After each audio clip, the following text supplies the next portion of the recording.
સૌ જીવનમાં કંઈક રંગો હોય છે અને જલમહી લાખો તરંગો હોય છે, પણ ભાઈ આખી જિંદગી રહી જાય, આખી જિંદગી યાદ એવા તો બે ત્રણ પ્રસંગો હોય છે. આજે એમાંનો એક પ્રસંગ છે કે આખી જિંદગી કંડારવા જેવો આ પ્રસંગ છે. અને પૂજ્ય દીપક બાપુ મંચ પર પધારી રહ્યા છે. એમને સ્થાન લે ત્યારે આપણે તાળીઓથી વધાવવાનું પાછા ભૂલતા નહીં. આપણી ગુરુ પરંપરાનું આપણે સ્વાગત સન્માન કરી રહ્યા છીએ. લઘુમહંત તરીકે અત્યારે બિરાજ છે, પણ આપણે સૌને પ્રેરણા માર્ગદર્શન આપી આ સેવાના જે આ સેવાને ધર્મના જે બહેણા છે એવી આપણી પરંપરાને જાળવવાની હવે જવાબદારી છે એમની.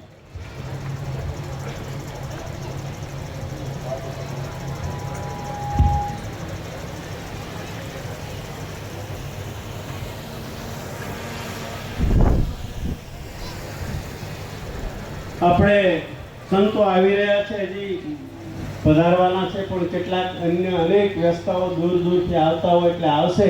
પણ ઉપસ્થિત સૌ સંતો, આપણા સૌ પ્રેરણામૂર્તિ વડીલ સંતોને પ્રાર્થના કરવી છે કે અહીંયા સેવાનો દીવો જલે છે, અહીંયા ભક્તિનો દીવો જલે છે, અહીં ગુરુ શિષ્ય પરંપરાનો દીવો જલે છે.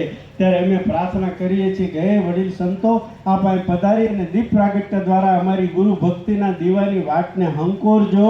અને પ્રાર્થના કરીએ સૌ વડીલ સંતોને કે તેઓ પધારશે અને વડીલ સંતો દ્વારા દીપ પ્રાગટ્ય થશે. સૌને પધારવા વિનંતી.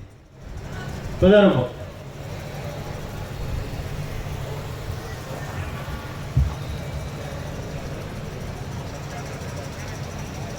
દીવાની પ્રગટતી જ્યોત સૂર્યનું પ્રતિનિધિત્વ કરે એટલે દીવો. સૂર્ય પૂર્વાકાશમાં દીવો કરે અને આ દીવો છે ને એ આપણા હૈયામાં અજવાળા કરે. બોલો 14 કોટી બ્રહ્માંડની ઉપર જળહળ પ્રકાશ પાથરે અને આ દીવો છે આપણા હૈયામાં પ્રકાશ પાથરે. અહીંયા જ્ઞાન ભક્તિ અને કર્મનો દીવો જલે છે, અહીંયા શિષ્ય અને ગુરુ પરંપરાનો દીવો પ્રગટે છે. ત્યારે આપણે તાળી પાડી અને આપણે એ દીવાની જ્યોતમાં આપણી ભાવનાઓ સાથે ભળવાનું છે. જોરદાર તાળીઓ સાથે આપણે સૌ બોલે ગુરુ મહારાજની, હરિદાસ બાપુની, સુખરામ બાપુની, ભરતદાસ બાપુની. વાહ ભાઈ વાહ! જોરદાર તાળીઓથી આપણે આ દીવાની પ્રગટેલી જ્યોત સાથે આપણી ભાવનાઓ સાથે ભળીએ. સૌનો હૃદયથી સંતોના ચરણોમાં વંદન સાથે આભાર. સંતો પોતાનું સ્થાન ગ્રહણ કરશે. આપણે આપણી પરંપરા મુજબ આજે અનેક સંતો જ્યારે અહીંયા પધાર્યા છે ત્યારે આપણી ઉજળી પરંપરા છે મહેમાનોને માન દલભર દીધેલ નહીં. એ જો સંસારીનું ઘર હોય ને તો એ ઘર ન કહેવાય, સ્મશાન કહેવાય. મહેમાનોને જે અતિથિને આવકારો ન મળતો હોય. પણ આ તો 18 વર્ષની જગ્યા માટેની એક વ્યાખ્યા મને મુંબઈમાં પત્રકારે પૂછ્યું કે આને કેમ જગ્યા કહેવામાં આવે છે, કે ફલાણાની જગ્યા ને ચલાળાની જગ્યા ને સત્તાધારની જગ્યા, એવું બધું પૂછે. નુરા પીરની જગ્યા, દેવાનંદ બાપુનો જગ્યા, આ બધું પૂછે કેમ આને એમ જગ્યા કે. મેં કીધું જેને દુનિયામાં ક્યાંય જગ્યા ન મળતી હોય ને આવો આવો કરીને આવકારો આપે ને એને અમારી આ દેહાણી જગ્યાઓ કહેવાય. આ સામાન્ય નથી. આપણી સમાધિ સ્થાનો બેઠા છે ને. મને મુંબઈમાં એક પત્રકારે પ્રશ્ન પૂછેલો, અમારે આ બધું સહન કરવાનું આવે અત્યારના યુગમાં. તો એક પત્રકારે પૂછ્યું કે તમે એક ધર્મસભા પૂરી થઈને પત્રકાર આવીને કીધું કે તમારી આ દેહાણી જગ્યામાં જ્યાં જઈએ છીએ ને ત્યાં સમાધિઓ ફળિયામાં જ હોય. તો મેં કીધું હા હોય ને, તમે જેને સમાધિ કહો છો, પણ એમાં તો એ ગુરુ મહારાજ જે દેવ થઈ ગયા હોય એની ભાષામાં એ કે ગુજરી ગયા હોય એનું એમ કે એ તમારે એને દાટ્યા હોય ને એની ભાષામાં એણે કીધું. એટલે મેં કીધું તમે એ ભાષામાં કહી શકો, અમે એમ ન કહીએ, અમે એમ કહીએ સમાધિ લીધી કહેવાય. તો મને કે પણ એ તો કબ્રસ્તાન ન કહેવાય, ફળિયામાં કબ્રસ્તાન કરાય. એટલે મેં કીધું ના, તમારી સમજણનો ફરક છે. તો કે શું ફરક છે? મેં કીધું અમે અમારા આશ્રમમાં સમાધિના સ્થાનો કરીએ અમારા ગુરુ મહારાજની. કારણ એટલું છે કે તમારા કબ્રસ્તાનમાં મરદા સૂતા હોય, પણ અમારી સમાધિઓમાં આવો ને તો બેઠા હોય નહીં. બેઠા હોય એટલું જ નહીં, બેઠા હોય એટલું જ નહીં, પણ હૈયાના ભાવથી. મેં કીધું પત્રકાર મિત્ર, તમારી આંતરરાષ્ટ્રીય પ્રતિષ્ઠા હશે, પણ હૈયાના ભાવથી આવી અને અમારા ગુરુ મહારાજની સમાધિ પાસે હૈયાના ભાવથી આવીને હાકલો કરજો, અંદરથી પડકારો આવે. એ અમારી ઉજળી પરંપરા.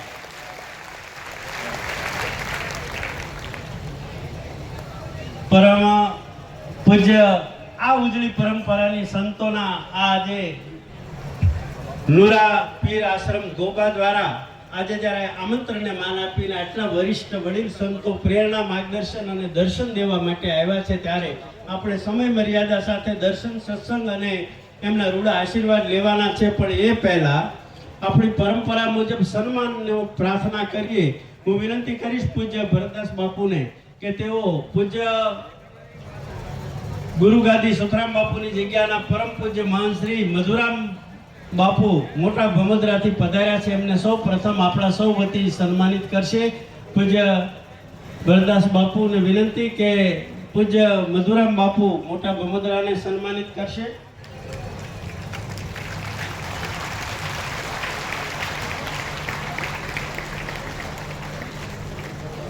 સન્માનમાં આપણે માત્ર જ્યાં બેઠા છીએ ત્યારે તાળી પાડશું ને એટલે આપણો ભાવ પણ એમાં ગણાશે.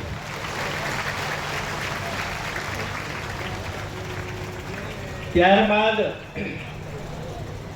પૂજ્ય મનહરદાસ બાપુ મહાન શ્રી ગોબા, પૂજ્ય મનહરદાસ બાપુ મહાન શ્રી ગોબાને સન્માનિત કરવા માટે ભરતદાસ બાપુને વિનંતી.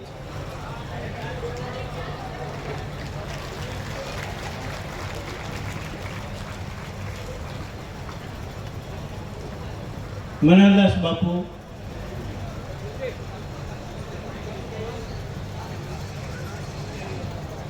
સ્ટેજ ઉપર નહીં કરતા.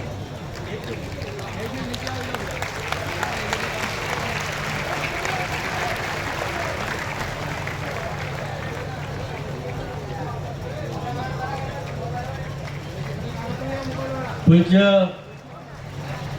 સના બાપુ મેસણ ખાતે પધાર્યા છે, એમને પણ સન્માનિત કરવા માટે વિનંતી.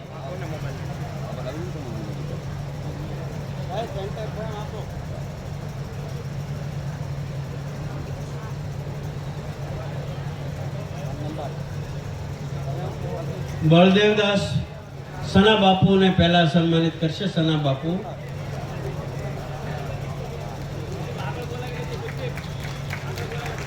આગળ બોલાવો ને, સેન્ટર રખાવો. આગળ બોલાવવાનું છે.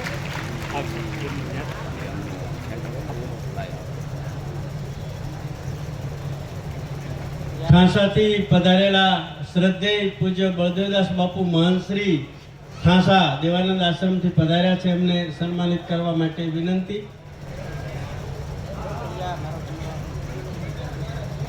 બળદેવ બાપુ, બળદેવ મહારાજ ઠાંસા. ઓકે, સેન્ટર બસ બસ હાલશે, વાંધો નહીં.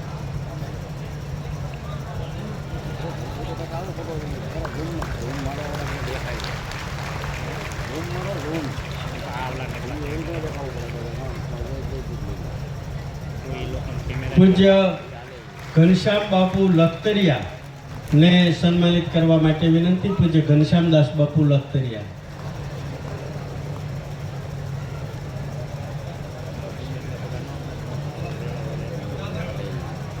પૂજ્ય ઘનશ્યામ બાપુ અખ્તરિયા.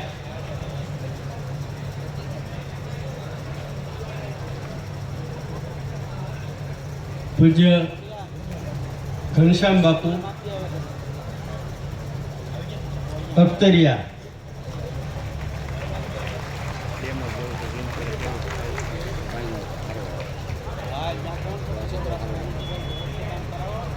બધા સેન્ટરમાં આવી જાઓ, બધાને મેળવો.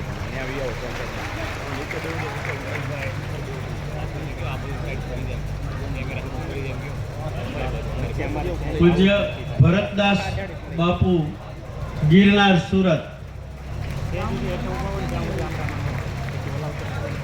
પૂજ્ય ભરતદાસ બાપુ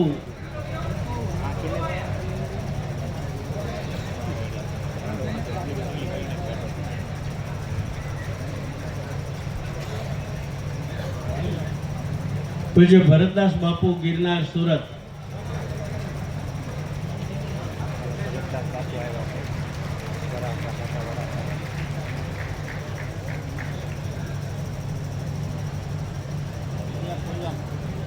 પૂજ્ય ભરતદાસ બાપુ ગિરનાર સુરત.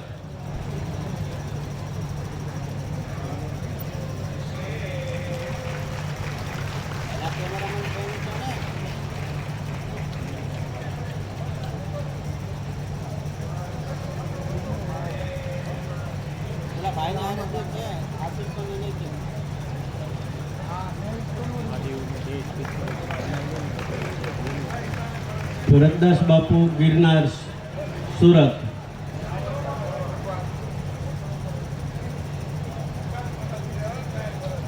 પૂજ્ય ગણપત બાપુ ધાર ધાર મહંતશ્રી, પૂજ્ય ગણપતદાસ બાપુ ધાર મહંતશ્રીને પણ સન્માનિત કરવા માટે વિનંતી. ધારથી પૂજ્ય ગુરુ બાપુ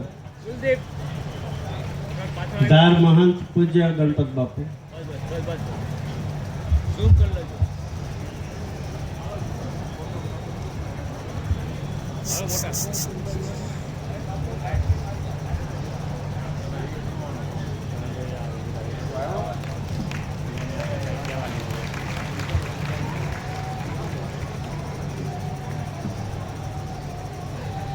પૂજ્ય ગોરધનદાસ બાપુ ગીદરડી.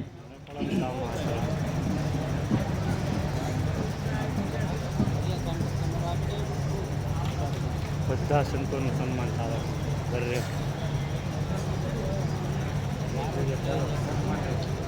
ગોરધનદાસ બાપુ ગીદરડી.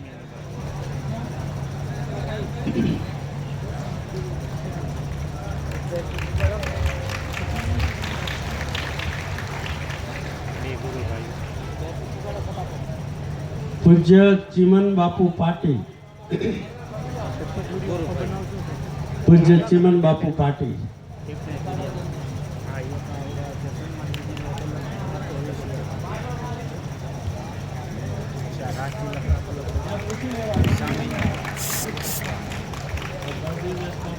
હાઈટમાં રહેની હોય જ્યારે કામ રહેની. સારું બરોબર. પૂજ્ય ઓકે ઓકે. પૂજ્ય બુદ્ધગીરી બાપુ થાણાપતિ જુનાગઢથી પરમ શ્રદ્ધેય જુનાગઢથી પધારેલા પૂજ્ય બુદ્ધગીરી બાપુને સન્માનિત કરશે. ઉદગર બાપુ.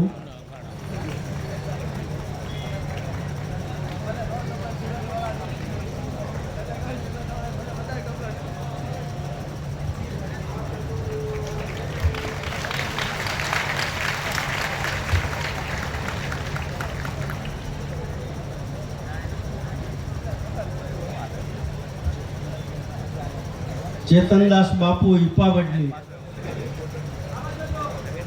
પૂજ્ય ચેતનદાસ બાપુ ઈપાવડલી.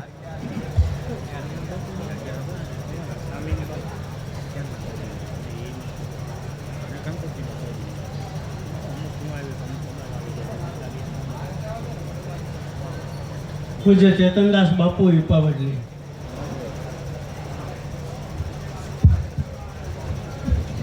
હરિદાસ બાપુનો વેસામો.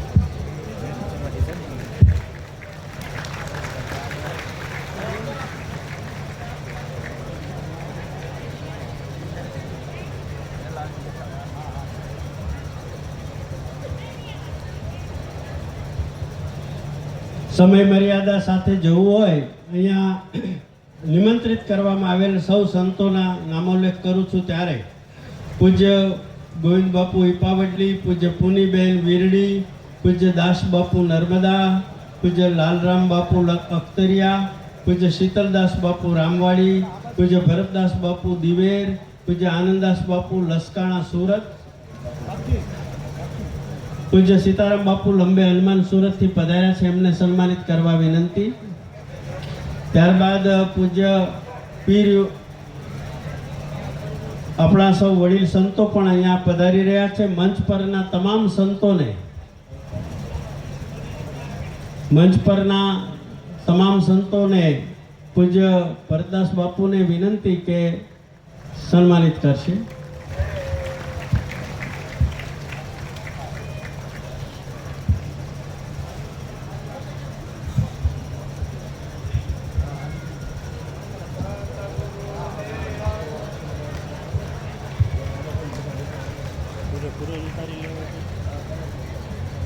જગ્યા આવી છે શું છે કદાચ 24 કલાક રાખું ને તોય નહીં ખૂટે. કેટલા જીબી બોલ છે તમારા પાસે? મારે ખૂટે જ નહીં. મારો છોકરો કહે તમે કઈ વસ્તુ ડિલીટ મારતા જ નહીં ગમે ત્યારે 6 મહિના. એમ નથી, તમે કોમ્પ્યુટરમાં લઈ લો એટલે ખાલી કરી કાંઈ નહીં, બધું જ એમ છે. સ્ટોરેજ કેટલું છે? બહુ મોટી છે. મોટી એટલે કાંઈક મને નામ યાદ તો નથી. 256 છે કે એની વધારે છે. 512 છે. 512. નુરાપીર આશ્રમના ટ્રસ્ટી શ્રીઓને મંચ પર પધારવા વિનંતી. ભગવાનભાઈ, વેસરામભાઈ, સવારથી હાલ લગી લાભુભાઈ, સાદુળભાઈ, કાલ સાંજે 8 સુધી ખાલી કર્યું હતું. ટ્રસ્ટી શ્રીઓને ઝડપથી મંચ પર પધારવા વિનંતી. પરમાનંદભાઈ,